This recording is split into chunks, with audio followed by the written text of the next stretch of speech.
What's going on, everybody? We're here for the second episode of Just Kicking It with Josh. I go by Top Flight Josh, Young Josh, if you didn't know. We're just here to talk it out. You know what I'm saying? What I always say, your feelings are valid. They may be wrong. There's right and wrong, but however you feel is how you feel, and that's okay. So we're just here to talk through some things today. We got a couple subjects we need to cover because life's just been crazy. Like, I don't know if it's just me or it's just how life been, but lately it's just been crazy thing after crazy thing, and even on like Twitter, Instagram, and just like seeing my friends go through stuff, me go through stuff, it's like wow, like how do we all have so many shared experiences where it's like we're all going through the same stuff, but at the same time everybody gets like their own little twist to it. So you know what I'm saying? It's like I think it's a part of being black. I'm not gonna lie.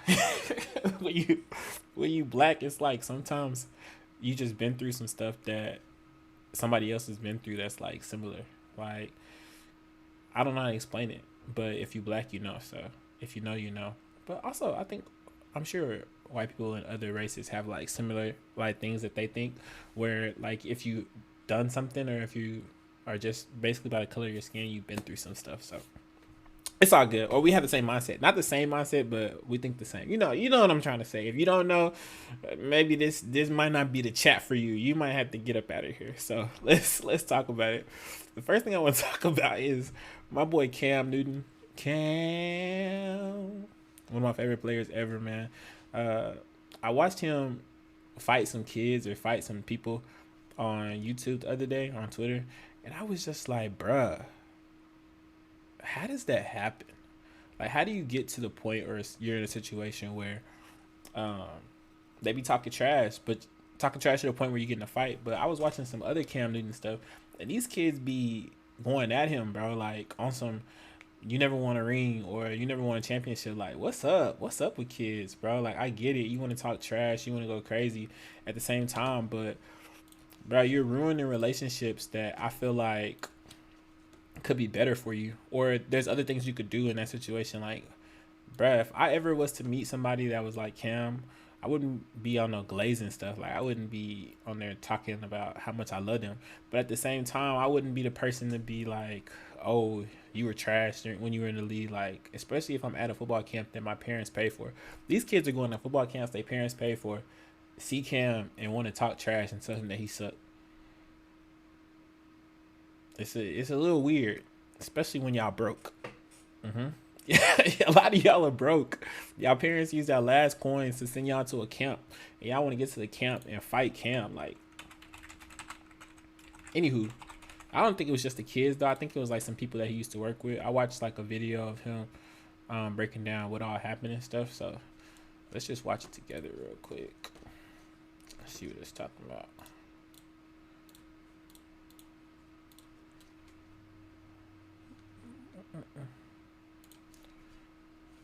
Pause this. Go here.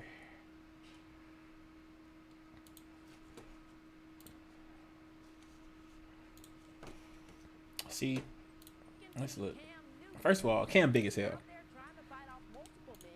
He clearly, you could tell he's 6'5" now, but I think these are adults. Look at him. This little bro, dude in the white did absolutely zero damage.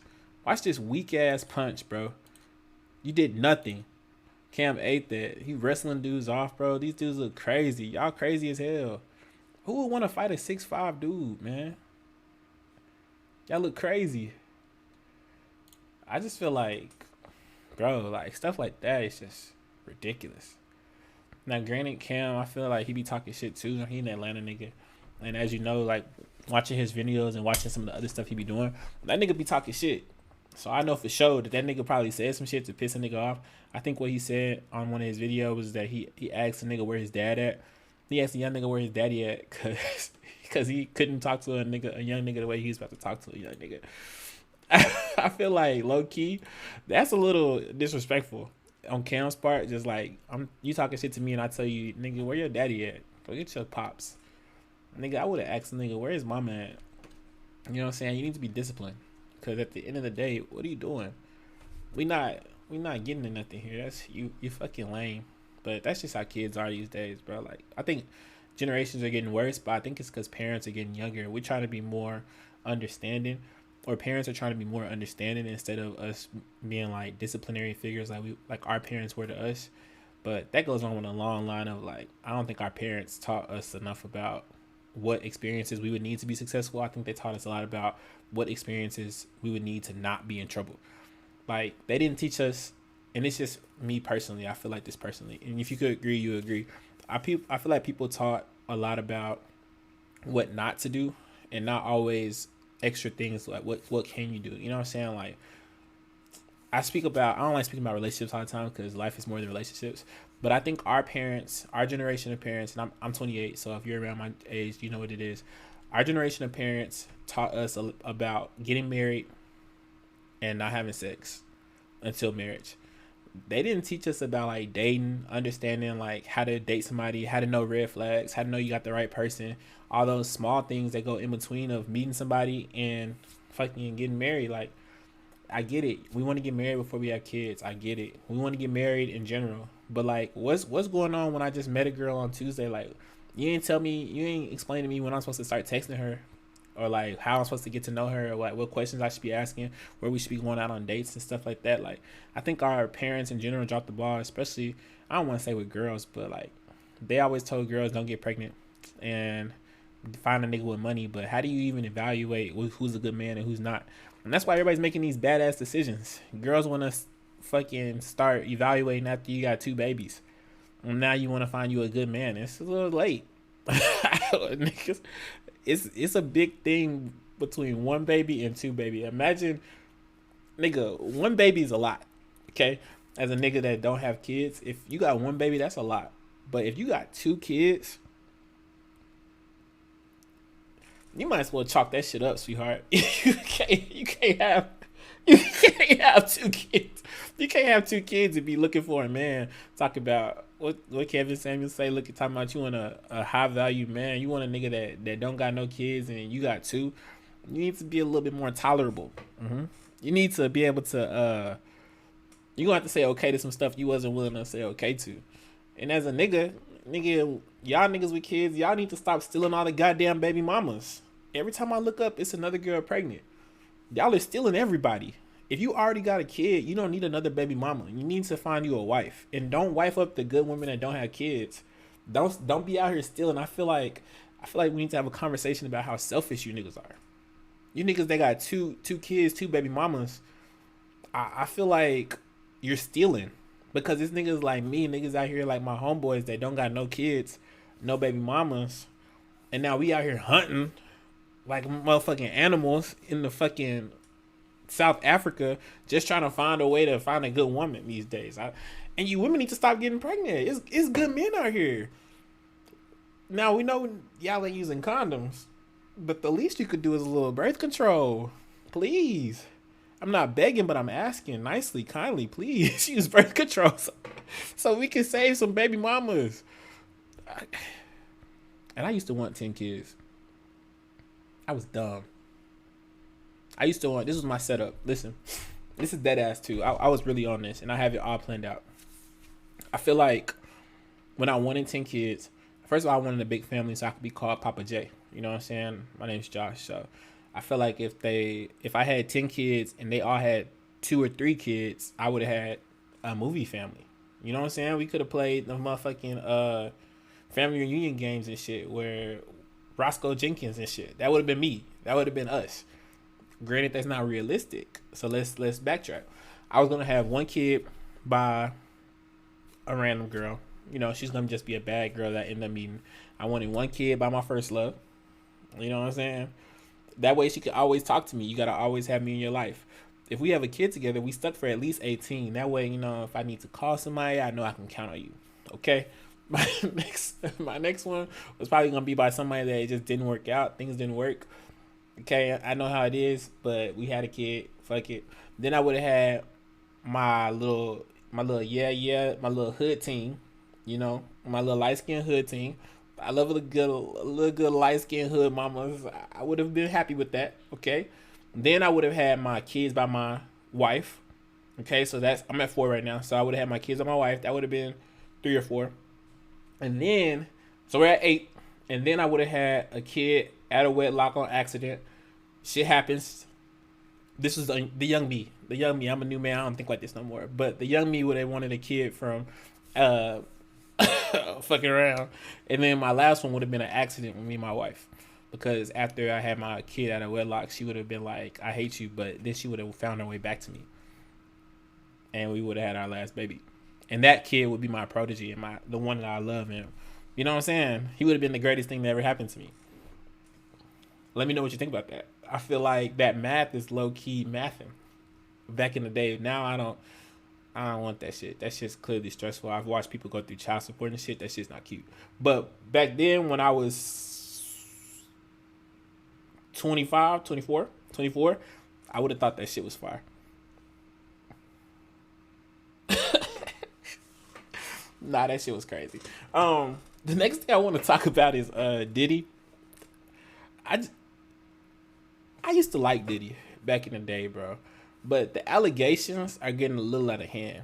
And me personally, I feel like as a nigga that holds people accountable, holds my homeboys accountable and shit like that, at some point we gotta start looking at the big picture and see that this nigga's an animal and he was out of control and that he did whatever they say he did. Now, I could say he did whatever they say he did first by looking back and how quick he paid that money to Cassie. Granted, she was being greedy. Okay, she called in, all of a sudden she wants some money and she's like, I've been fighting this my whole life and I think I deserve some money because of X, Y, and Z. As soon as she came out and said that she just wanted the money and then she took the money, I was like, this ain't about getting him in trouble or no shit. This was about, she was a little broke. Okay, she was used to dating a nigga with some money and now she dating, I think, like a workout nigga or a athletic trainer or some shit. They broke. She was used to being a millionaire. Now she wants some more money. But you gotta think back and like some of the shit that they saying about this nigga, bro. This nigga did that shit, and whatever new nigga is out talking about some he wanna talk about he's a producer or some shit, and he had video evidence and all that. I'm like, bro, this nigga did this shit. This nigga Diddy had people watching him have sex with people and all this other shit, and I'm just really confused on how do you get that to that point where you just that freaky. Like the allegations is crazy. I don't think, and I call myself a freak, you know what I'm saying? But at what point is there a line to say, bro, you weirding the hoes out, you tripping? And who keeps gassing these niggas up to keep doing extra shit? Like this nigga was out here moving slimy, foul, disgusting, touching men. Nothing's wrong with that, but touching men that don't want to be touched is crazy. You gotta take a step back, bro. Look at yourself. Look in the mirror and ask yourself, how crazy are you? And then what I also think is funny is that this thing has been blamed for murders, killings, deaths. Nobody said nothing. Now all of a sudden, this nigga touched a man, and now all of a sudden everybody's, oh no, Diddy is crazy. Diddy's a bad person. Diddy this, Diddy that. Like the allegations were crazy a long time ago. I was done with him when they started talking about he was beating on Cassie. That was fucked up. That's when I dropped my guy. But I went through. Of course, I went on TikTok because who was finna read all them pages about what he did and what he didn't do. I went through the TikTok and the way that they was reading about what he did, that nigga did it, and he gonna have to pay all that money. He gonna have to pay all that money because he's a monster. That nigga's a foul monster, man. I don't know how people get that nasty. Like that shit's crazy. Anywho, let's keep progressing. I want to talk about what happens when you're dating and niggas be out, and this goes for girls too. How do y'all feel about meeting the ugly friend first? And granted, we not saying that you just met the ugliest one in the group, but you know how when you in a group and you meeting a couple of them, you shaking hands, and initially there's only like 4 cuties. There's 4 cuties, one's super cute, so you end up talking to super cute girl. You're like, hey, how you doing? Blah, blah, blah. Chopping it up with her. She's cool. Y'all link. You end up inviting her out, and you're like, hey, if you don't mind, can you bring some of your friends? We're going to the club, XYZ, blah, blah, blah. She pull up at the club. She bring out the dimes with her, the 10s, the good girls. And you like, damn. Am I missing something? I didn't know you was gonna bring them, so now you gotta try to chop it up without becoming too attached to your girl, and now you kind of looking around. You know what I'm saying? You trying to scoot, get to meet, shake hands, introduce yourself, and now you stuck. And then you find out she has problems that her other homegirls don't have. Like, she got a bad attitude. She can't cook. Her other homegirls cook. Her other homegirls are happy. Her other homegirls got good jobs. You got the one that ain't doing nothing with her life. Now it's like, damn, how do you navigate that? So I want to tell y'all some tips on what you could do to try to get out that situation. Number one, you still have to look like a good guy. So you got to start with gaslight. Okay, you got to gaslight her first. Hey, I don't know if you're on X, Y, and Z. Try to help her out, become a better person. You know what I'm saying? But you, by gaslighting, you double back and say, hey, I see that you're not on things like your friends. Maybe you should try to do X, Y, and Z to try to help you out. That way you're not necessarily attacking her person as a herself as a character. You want to kind of make it look like you're just trying to elevate, take her there. Then when she shows that she's not doing those things, you could be like, hey, you don't have the drive that I was expecting that you had. Maybe I should try talking to X, Y, and Z. I don't know how that's going to work for y'all, but I feel like before you start locking in with girls, man, you got to find out who she know, man. Go through them mutual friends. Go through them followers. Go through her comments. Scroll down them comments. It's the same thing with when these girls be posting that they do hair, eyelashes. I be in them comments. I be going through them followers, looking to see who tagged who. I need to know who knows who, so we can know what's best for us. What's best for the group. Okay? And by the group, I mean me, myself, and I. I'm the group. I need to know what's best. I need to know who follows who and who knows who, so we can make the best executive decision. Because trying to switch friends mid-friend group, mid-conversation is crazy. It never works. You'll be unsatisfied. She'll be unsatisfied. She'll be mad. Now, if you popping like that, there's another side of that. These girls don't care. I don't think anybody cares. And to be honest with niggas, girls, if you think that a nigga don't care, just know he told his friend about you. He told his friend, hey, you could have her or you could pass her. Like, we're not considering that as homie hopping like y'all would consider it homie hopping. You know what I'm saying? If there's a better situation for somebody else, I think that we need to be a little bit more lenient and be like, hey, like, things didn't work out between us. Maybe things will work out between you. You know what I'm saying? Sometimes it be like that. And that's okay. Some people aren't compatible. But to act like you greedy and like, oh, it didn't work out with me, so nobody else can talk to this nigga. I don't know. If it's somebody else, I might act a little bit better. I don't know. I might do things a little bit, you know what I'm saying? Keep things on track. I might keep things on track a little bit better. I don't know about that. We just gonna roll past that conversation. Next I want to talk about birthday dinners. Me personally, I feel like I am a let's split the check type of dude. Like, let's all just add up the check and let's split it. That's how it should go. But I do understand how people get to these situations where if you only ordered a salad and you ordered one drink and people out here getting 2 drinks, 3 drinks, like, I wouldn't want to pay for that. I feel that. But if you ain't got no money, let's have that conversation before we go. Which is why, as a birthday planner, a person that really cares about my birthday, I always tell people, like, we're going in with the $120 budget. Go ahead and send me that $120 and then we go from there. You know what I'm saying? That eliminates a lot of these arguments and conversations. We don't want these attitudes. You know, people sitting across the table like, she ordering steak. Like, all I got was a salad. Bro, if you didn't come to eat, why you at the nice restaurant ordering a salad? Maybe you shouldn't hang out. Maybe it's not the day for you. Maybe you need to stay at the crib. If you ain't coming to order and you ain't coming to eat, don't come, bro. Don't come. We sharing sides over here. We're a family. We do things as a group. You can't hop in and get there and be like, oh, I don't want to do this and I don't want to do that. Like, nah, bro. That shit really ruins the vibe. And it's the same thing with the section. Like, if you come to the section and you want to be all, oh, I don't want to drink. Nigga, I still have to pay for you to get in. You paid to get in the club. So if you don't want to drink, nigga, you taking somebody's spot. Get the fuck out. We could have bought some girls to replace you. Or we could have bought another nigga that was going to turn up. And speaking of being in the club together, bro, mix and mingle. Mix and mingle, bro. I was watching a video the other day and they started talking about how a nigga invited some girls to the section and he didn't say nothing to it. The niggas and the girls didn't say nothing to them the whole time. Everybody's kind of just sitting, relaxing. The girls are drinking, the girls are partying, the niggas are partying. Everybody's kind of doing their own thing. And then at the end of the night, niggas get horny and now they want to take them girls home. Bruh, you can't take them home if you didn't speak. Y'all didn't even like try to kick it. Nobody tried to kick it or nothing. Niggas just popped up and was ready to get down. Nigga, they ain't finna get down with you. You gotta introduce yourself, speak, pour up some shots, pass it a blunt, order a hookah. Nigga, you all of a sudden think they finna just jump up and be like, oh yeah, this the moment. Let's get down. Like, no, bro. No, it doesn't work. You gotta introduce yourself. Act like you wanna be there. Let them know that you're a friendly face. If you're not being friendly, bro. If I was a girl, I'm not finna give you no coochie. Not getting that shit, bro. That shit does not work like that. And speaking of birthday dinners, the birthday makeup is crazy. I don't know how much. Like, we need to have a conversation. Let me sit up. Let's dial in. Let's dial in real quick. Let me adjust this a little bit.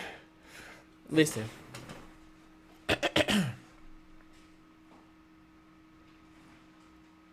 You look good with makeup. Beautiful. Just because it's your birthday does not mean that you need to add on an entire layer to your face to be able to say that you look cute. You just don't have to do that. You were beautiful before. You're going to be beautiful after. And I'm not against wearing makeup. I just don't want to make it look like I could peel your skin off like a lizard. It makes me a little nervous. It makes me... I don't be knowing what to say because at the end of the day, we friends, you know what I'm saying? But like, you kind of scaring me. You scaring the hoes. I could be the host. I don't mind it. I don't mind being the host. But at the same time, let's evaluate. Let's try to dial it down just a little bit so people can see who you are. And then now we got the flash going. Shit looks spooky. Your face different from your neck. And then you got that little part above your hairline that's like this thick. That's like this thick where it's like a band of brown because that's what color you are.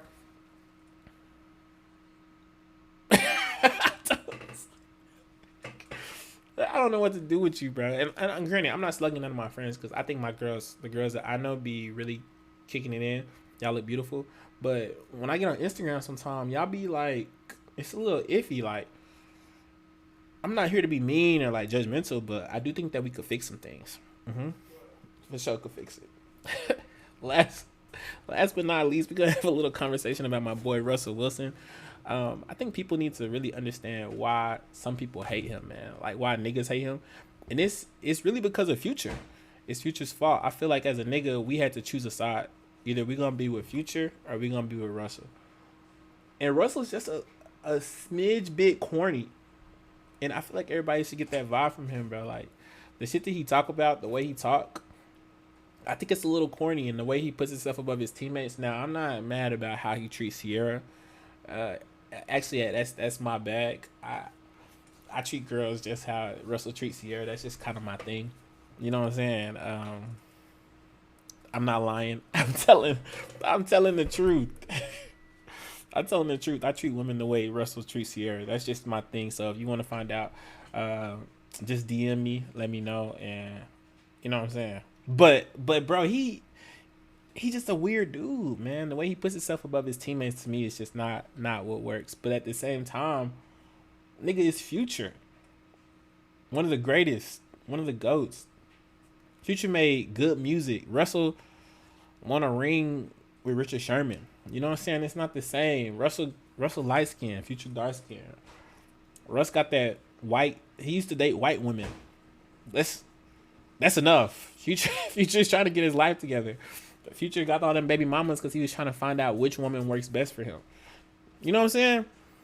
Granted, I think he did have quite a few baby mamas. I'm a little disappointed, but that's what happens when you're dating. Sometimes things happen and you fuck up.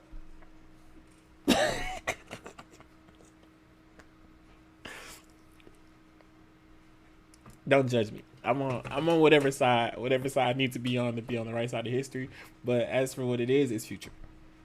Future's the right side of history. So whatever that means, it means. Sucks to suck, Russ. Sucks to suck.